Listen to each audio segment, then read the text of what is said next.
So women have been fighting back against the attacks on our bodily autonomy for years and years. The attempts to roll back our reproductive rights have, they've been happening on everywhere. They have anyway, not to mention we've been fending off our creepy bosses who only pay us 73 cents on the dollar. And you know what? We are tired of doing such a thing. So today we're hearing about a group of male identified folks who are making it their mission to take up the fight for reproductive freedom. Today on the program, as you can see with us, we have Oren Jacobson and Mrinalini Chakraborty. Did I get that right, Mrinalini? Mrinalini, yes. Mrinalini, okay. Oh, I'm so happy. Here, can we all see? There, now we're all on here together. And my name is Julianna and with us is also Kelli Daly. We're both from act.tv, so it's a pleasure to have you on here with us. Thank you for having us. It's a pleasure for us. So Oren Jacobson is a progressive civic entrepreneur and organizer whose work, as I told you earlier, spans local to international engagement, which is great for our audience since we have an international audience here. You have emerged as one of the most trusted young Jewish leaders in the progressive community, known for your strong, clear voice in the fight against anti-Semitism. So I thank you for that. You've also been fighting white supremacy and the white supremacy that obviously fuels the anti-Semitism.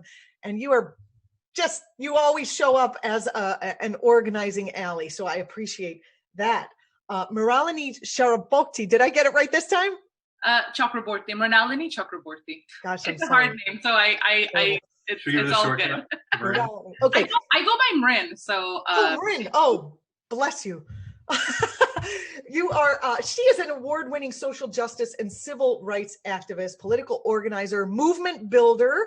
You were born in Kolkata, India, and started organizing as a teenager, which is amazing, in the movement for sex workers' rights and against human trafficking and gender-based violence. Thank you both for joining us on our Twitch stream this morning. Thank you for having us. Can you talk about the beginnings of Men4Choice? How did the group get started, and what are your main goals here? Yeah, so the organization actually started when I heard a presentation in 2015 by a national advocate in the space, and was just sort of stunned by what I heard. Someone who had been, engaged in progressive politics, who thought it was pretty reasonably well educated, I was shocked at how little I knew about this issue. And that sort of just pushed me into starting to ask some questions.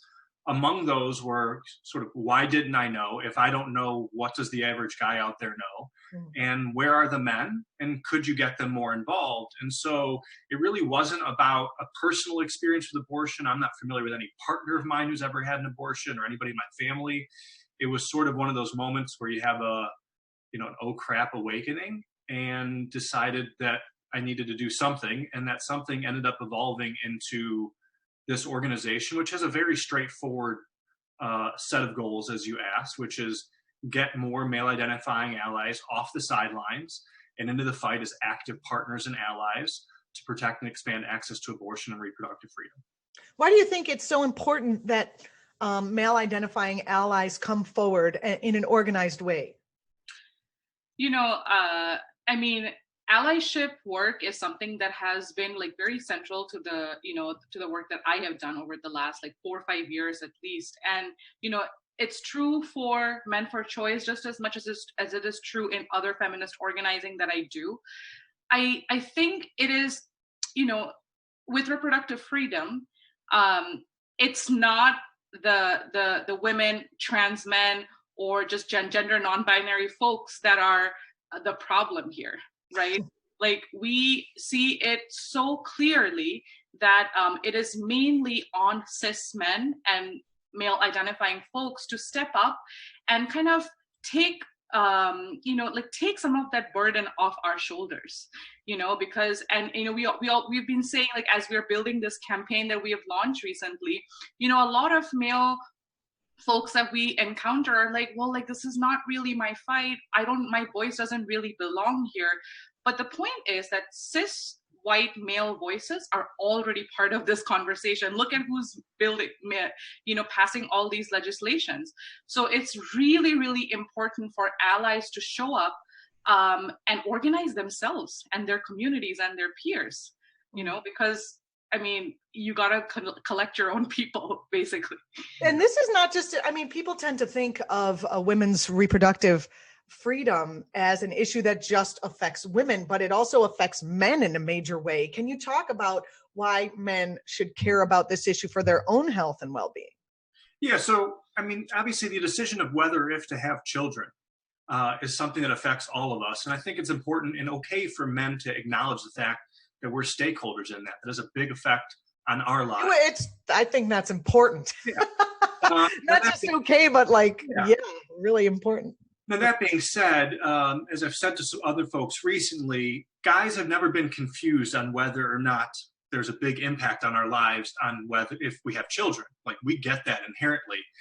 I think part of the challenge with this issue is that most men have viewed it as a gendered issue only and have sort of outsourced the work to other folks. And so when we sit around and talk with the folks that we're trying to educate and organize, yes, we talk about the fact that there are benefits to you and to your life if you and your partner have the ability to control whether or if to have children. But we try to shift the conversation beyond that to a very simple question, and that's whether or not any person, regardless of gender, can be free if they don't have control over their own body, their own health care, and their own reproductive decisions. And if the answer to that question is no, which inherently it is no, you can't be free if the government has control over those things, that means that I, as a male identifying person in America, have a freedom and a right which you and Marin and all the folks who can get pregnant don't have. And then from there, the question is, what are our obligations just as humans to advocate on behalf of and for the freedom of other people? Yeah, so to iterate, there is, of course, a lot of us are organizing in the movement. Like I joined the movement because in many ways, my own trauma shapes my activism as well. And I think a lot of people that I meet in the movement space are here because they have a personal story or personal connection that ties them to their organizing work. But to Oren's point, yes, so fight for all the ways in which this issue may be personally relevant to you, but there's also a moral obligation for us to fight. This is a fight for justice and freedom, and each of us needs to step up and realize that it may not be personal to me, but there are so many folks who need me to stand up. In the reproductive justice space, there's been a lot, there's a lot of talk about how reproductive freedom isn't just about bodily autonomy and keeping abortion to a minimum. It's really about the control of women. So how do we convince or otherwise engage people who are perhaps interested in keeping women controlled, marginalized? How do we engage that population, or do we just skip that population and go straight for people who are more convincible? So as an organization, we don't actually worry about conversion at all. We just worry about activating the passively supportive male allies.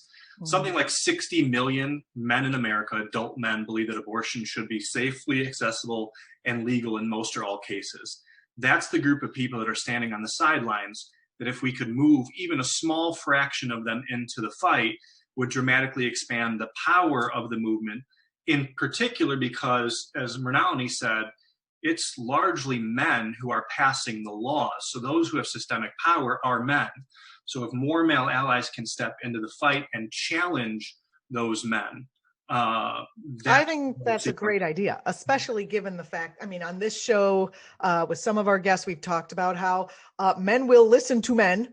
And, there's that whole phenomenon of mansplaining.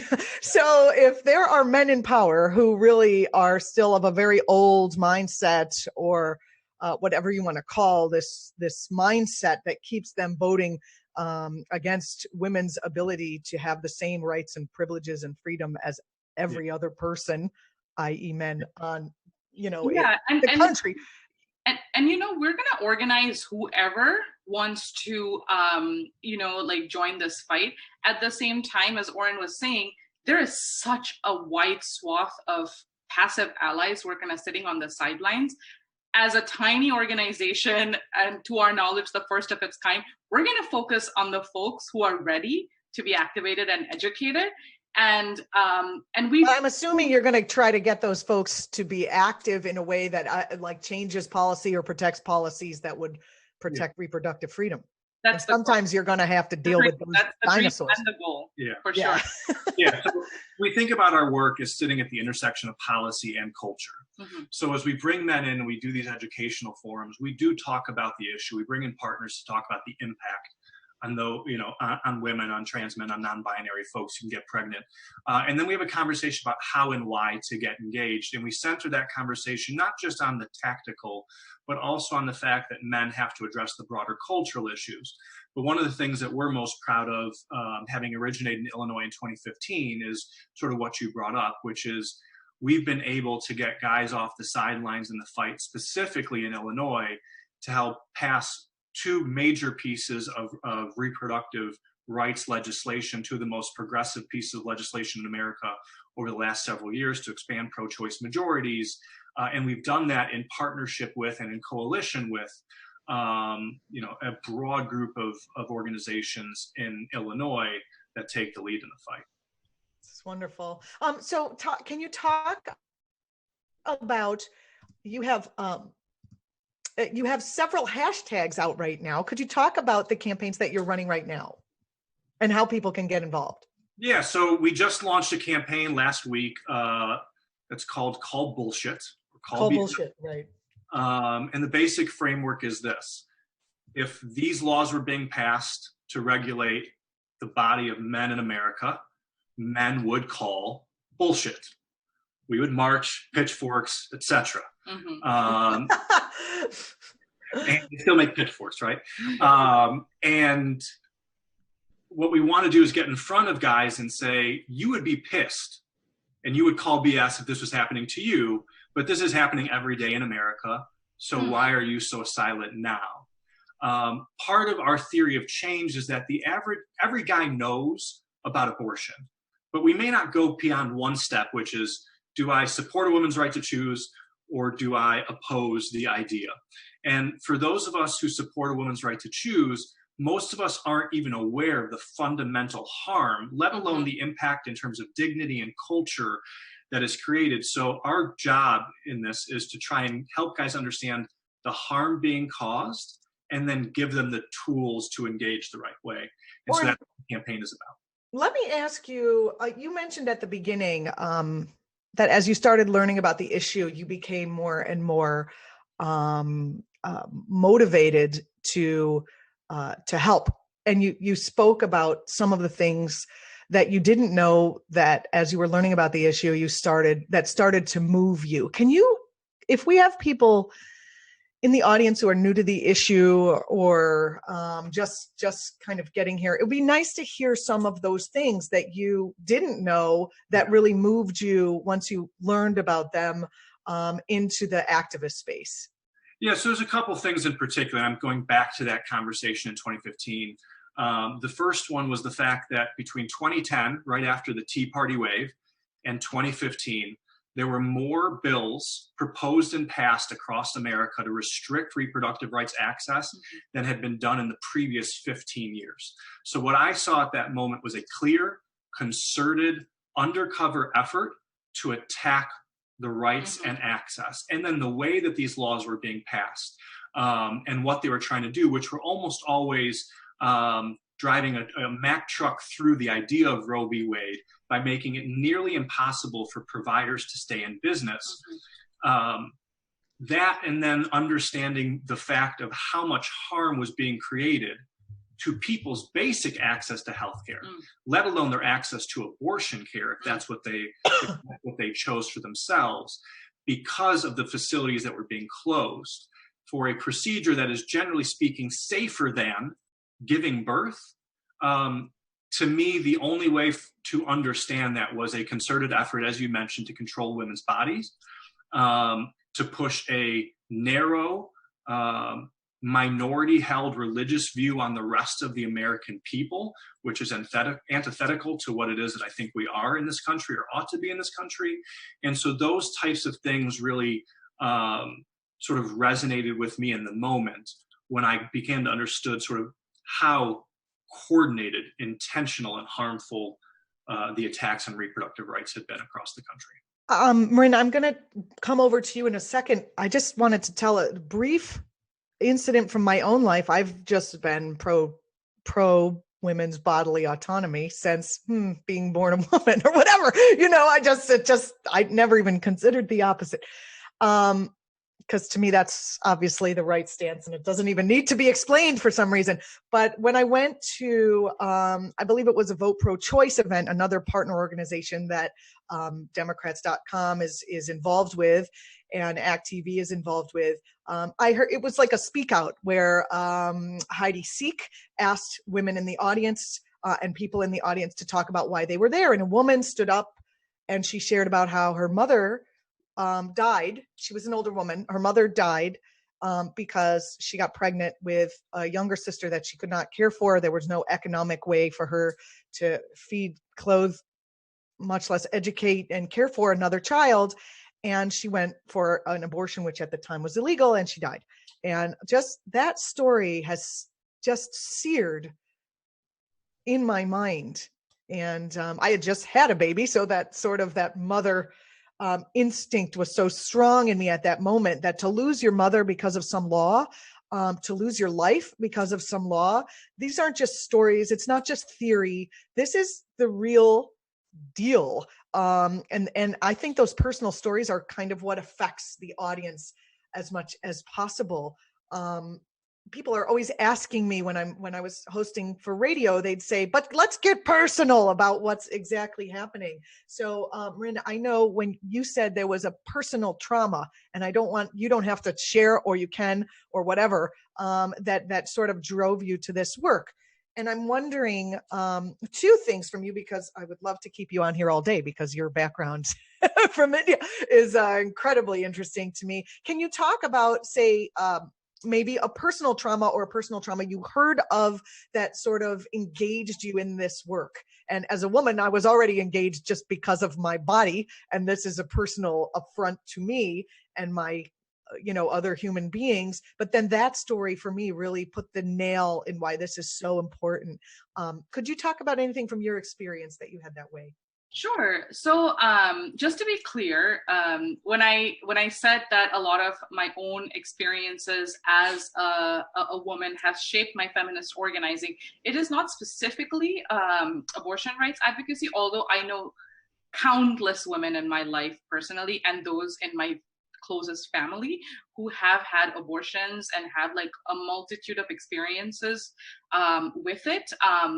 So I personally don't have an abortion story, but it's not an accident that I ended up, at least to me, as I kind of like think about my organizing and reflection, in gender-based violence work, because I myself am a sexual assault survivor and have suffered, long-term childhood sexual abuse as well.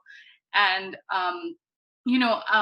even though it's not like directly related to, this fight that we're talking about here today, as Oren was saying, and as you know, these things are so connected to each other. The systemic nature of violence against women, and I do consider the lack of the ability to control our own bodies very much a systemic violence against women. So I see these fights as intrinsically connected, which is why when Oren and Ben and the other founders of the Men4Choice organization, reached out to me to kind of, bring me on into this project, which is built around, male allyship and organizing male allies. It immediately resonated with me, because I'm like, allyship work is something that I have done for the last several years, including with my work at the Women's March, organizing in an intersectional way that is, centering women of color and their voices. But we absolutely need all the allies we can get in this fight. So I see these fights as so inherently connected to each other that to me, even though I may not have personally experienced it, I immediately know and can connect to, women with horror stories. When I hear that 90% of United States counties don't even have an abortion clinic, it enrages me. Just imagine what women belonging to marginalized communities, which of course, I'm an immigrant, I'm a woman of color, and I organize with immigrant communities. I can't imagine the challenges that people in my community have to go through in order to access reproductive health care. What about poor women? Like, who has the money to cross state lines and spend hundreds of dollars to get a service, which, as Oren was mentioning, it's a no-brainer. It's safe, and whether and to your story, it's not really about whether or not, like these laws are not going to stop women from having abortions, right? We have always needed them, and we will continue to need them. What it does is it just makes abortion even more dangerous to access, and abusive, and a trauma. Yeah, I want to echo one thing that you said, which is part of the training that we do actually explicitly goes into the conversation about sexual harassment and sexual violence and domestic violence, and we call out the fact that these things are connected by a single force. It is about the objectification and dehumanization of women. It is about misogyny. And understanding, as Ring said, systemic violence. I like to use the frame state-based violence, state violence, that robbing somebody of control of their body is an act of violence.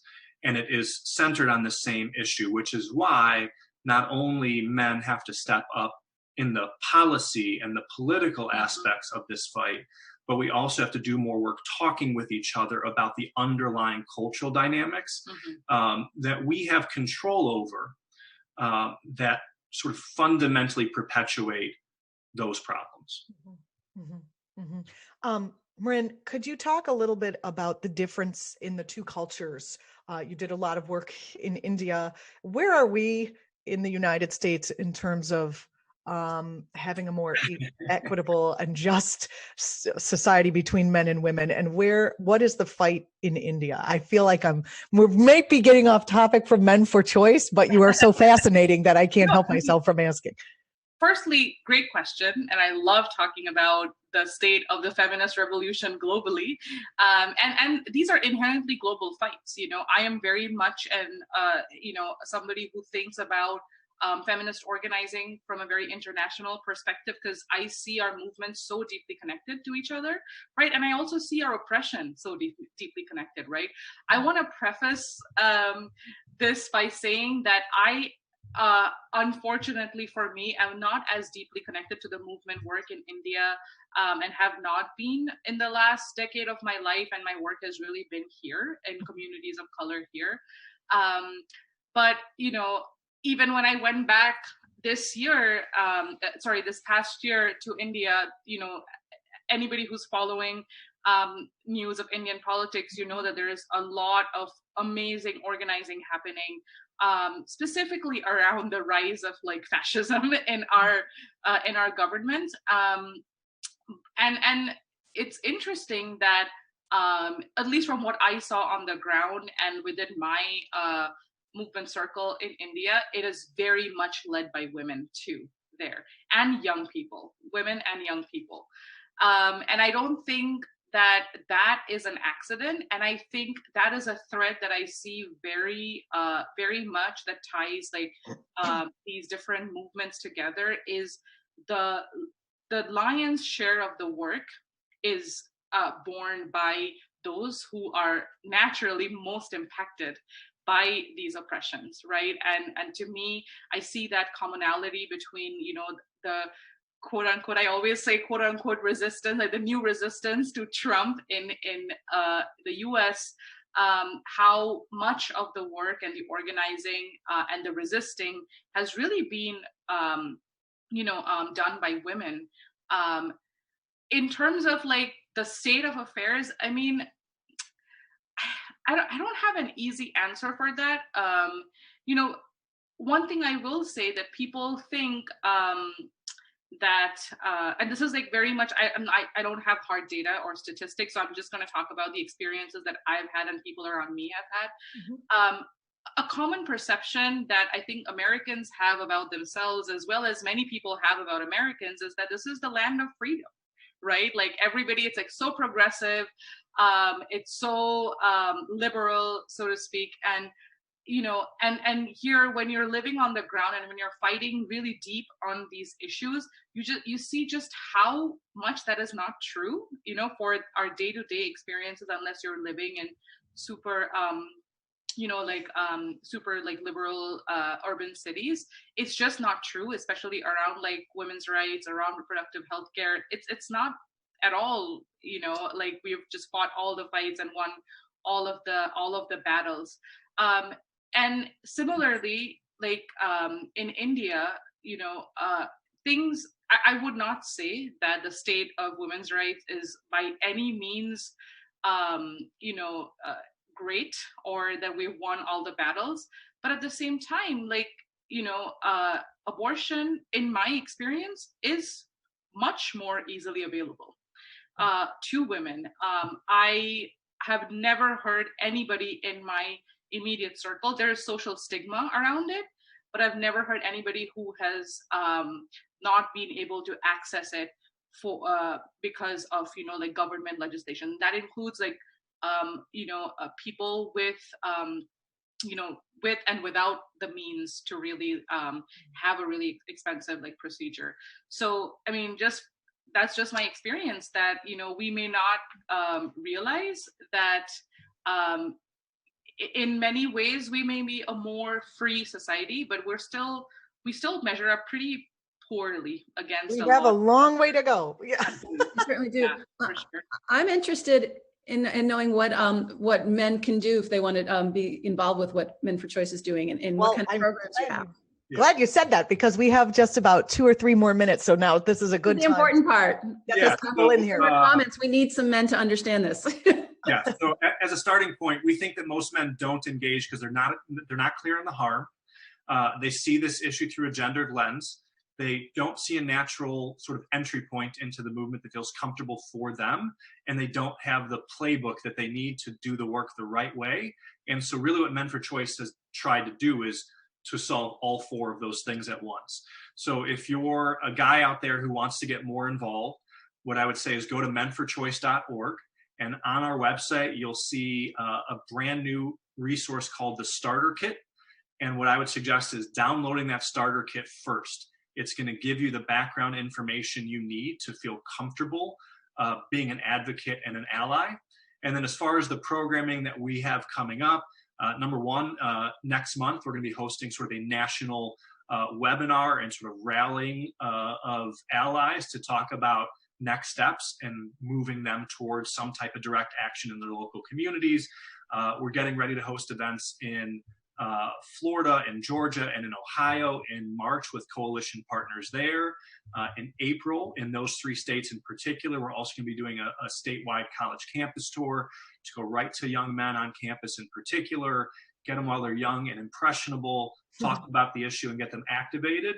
And then as we move into the fall, or the summer and fall, our goal is going to be to channel everybody who's come into our organization into direct actions in their local community, supporting coalitions in the best way that those coalitions deem possible. So as an example, in a place like Georgia, that might mean in the summer working on voter registration drives, as opposed to maybe directly working on something else, because that will allow us to build more power to start to win back elections at the state level and ultimately be able to stop and or pass progressive laws. And in other places, that might mean we're going to work on the ground and supporting pro-choice movements to talk to voters at the door about reproductive freedom in places where some more volunteers, some more support can move the needle. And in other places, we're going to ask guys to host house parties or happy hours or coffee with friends just to have the conversation and start the dialogue and bringing more people in. Thank you so much for joining us on the program. I really appreciate it. Oren Jacobson and Mrinalini Chakraborty from Men4Choice.